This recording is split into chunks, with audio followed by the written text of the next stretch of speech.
Y el segundo aspecto importante es que el autor introduce en esa novela ciertos aspectos que a mí me llaman bastante la atención. El primero, introduce fotografías de sus novias o de las supuestas novias del protagonista. Incluye planos de la guerra, de la conformación de los diferentes ejércitos. Y tercero, se le ocurre introducir también cuadros estadísticos del estado de ánimo de su protagonista. Recuerden que esta novela fue publicada, mejor dicho, en 1936. De esa fecha hasta la época no hubo una reedición de esta novela. En fin, son libros que retornan. Hay libros híbridos, pero también tenemos un futuro incierto dentro de la novelística latinoamericana. Y yo me hago un par de preguntas. ¿Es esa la marca, el futuro de la nueva novela en América Latina? ¿O estamos en un momento de espera, de expectativa a lo que los nuevos y nuevas novelistas vayan a hacer en un futuro? ¿Le pasa lo mismo al Estado-Nación? ¿Son ambas instituciones puestas en duda? ¿Están puestas ambas en conflicto? La historia, por fortuna para la humanidad, es larga, complicada y eternamente contradictoria. A lo largo de la historia, cada quien hizo lo suyo, bien o mal, pero hizo su trabajo según pudo. Ahora solo falta continuarlo. Por eso, porque falta mucho por escribir de diversas maneras y con distintas sensibilidades, es que quiero terminar recordando una cita que me dice una amiga que me la pasó. Es de autoría del buen Alfonso Reyes y creo que resume a la perfección la larga historia de la novela latinoamericana y su posible futuro. Dice así, abro comillas: el trabajo estuvo bien repartido. Unos soñaron el nuevo mundo, otros dieron con él, otros lo recorrieron y trazaron, otros lo bautizaron, otros lo conquistaron, otros lo colonizaron y redujeron a la civilización europea. Otros lo hicieron independiente. Esperemos que otros lo hagan feliz. Fin de la cita. Gracias. Buenos días. Bueno, muchas gracias por la invitación a estar aquí. Ha sido muy divertido y he sido muy feliz hablando con colegas latinoamericanos o del otro lado del océano, colegas iberoamericanos. Les agradezco mucho la invitación. Yo había escrito algo, pero no lo voy a leer, porque me di cuenta que iba yo totalmente por otro camino y el día de hoy ha sido interesante escuchar por dónde va la idea de pensar acerca de la novela fundacional.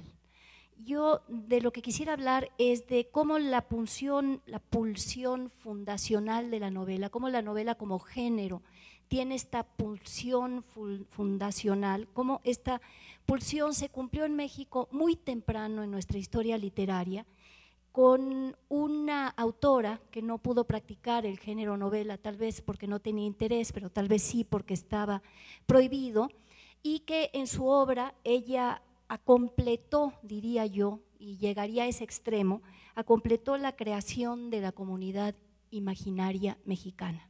Ella es, por supuesto, Sor Juana Inés de la Cruz. Cómo ella imaginó como una nación mexicana el territorio que cubría de la Florida a las minas del Potosí.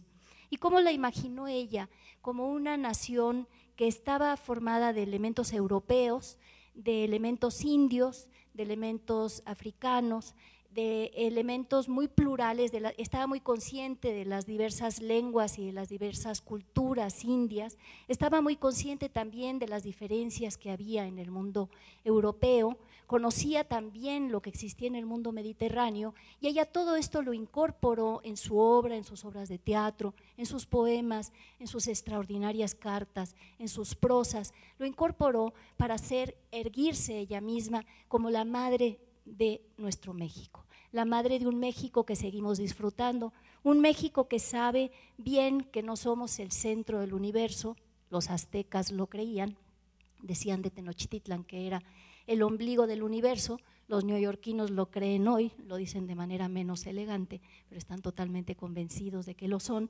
Lo creen los puntos imperiales. México lo sabe bien, lo ha sabido siempre, o esa nación que nos imaginó o que nos inventó de una manera o formuló de una manera práctica en sus poemas, Sor Juana Inés de la Cruz, y que nos enseñó desde un principio que era un mundo no encerrado y no centrado en sí mismo. Estamos donde los rayos del sol llegan viscos, de modo y manera que no estamos donde caen verticales, y esto nos obliga siempre a estar mirando el otro.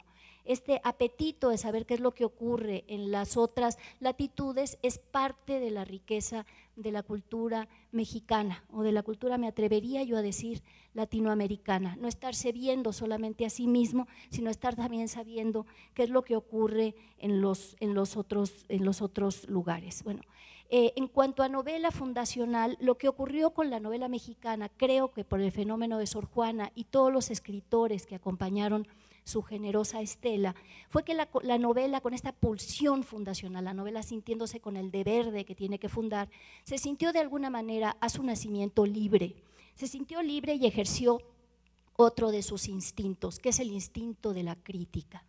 Y ahí tenemos la maravillosa novela de Lizardi, El Periquillo Sarmiento, una novela que creo que fue leída en su tiempo, una novela que ha seguido leída hasta el día de hoy y que es absolutamente muy divertida, y una novela que cuando apareció, más bien desde que se gestó, fue porque al autor le prohibieron continuar publicando sus artículos periodísticos. Es una novela que fue escrita siguiendo el pulso de la historia, hablando del ánimo independentista, favoreciendo o deseando que se consiguiera y se consolidara la independencia de México, y una novela que no alcanzó a ver su último tomo publicado.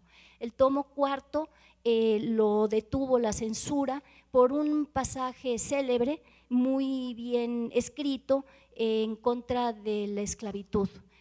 Es una novela antiesclavista también, además de que es una novela que habla, defiende la variedad mexicana, y una novela realmente muy, como decía yo, creo que su principal virtud es que es muy divertida, como los otros textos de Lizardi. Después de Lizardi, esta gran figura, los liberales de los que ya se han hablado mucho hoy, Altamirano y todos los demás, me los voy a saltar, no porque los considere que no sean novelas muy importantes para nuestro canon literario mexicano, sí lo son, sino porque ya se ha hablado harto de ella aquí. Pero voy a aterrizar en otra que no se ha mencionado, es Tomochic.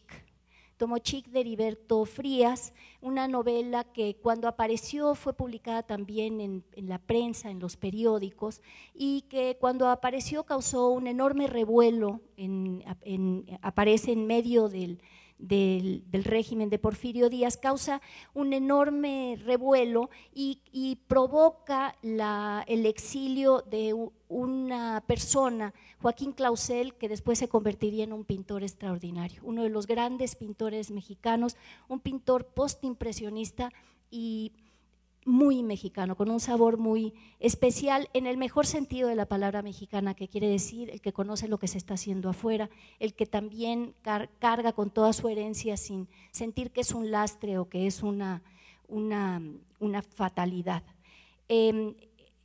Clausel dijo que él había escrito Tomochic, por este motivo él fue lanzado al exilio, después ya se supo que había sido Heriberto Frías el autor. Después, bueno, para esta novela, digamos, es la novela que antecede la revolución, por decirlo así, y después están las novelas creadas por la revolución. No voy a hablar de las novelas de la Revolución Mexicana, sino de las novelas que para nosotros, para mi generación de escritores, son verdaderamente fundacionales, ya no desde una necesidad de identidad nacional, sino desde una necesidad de lectores con apetito de buena literatura. Y estas que yo voy a mencionar van a ser la novela de Elena Garro, Los recuerdos del porvenir, una espléndida novela que habla de la guerra cristera y de lo que fue, de lo que quedó después de la Revolución Mexicana, que además es, diría yo, me atrevería a decir, la primera novela que puede uno catalogar como novela de realismo mágico, si es que eso existe, pero en ella sí se hace este tipo de literatura fantástica, o por decirlo de alguna manera, o bueno, como la queramos llamar.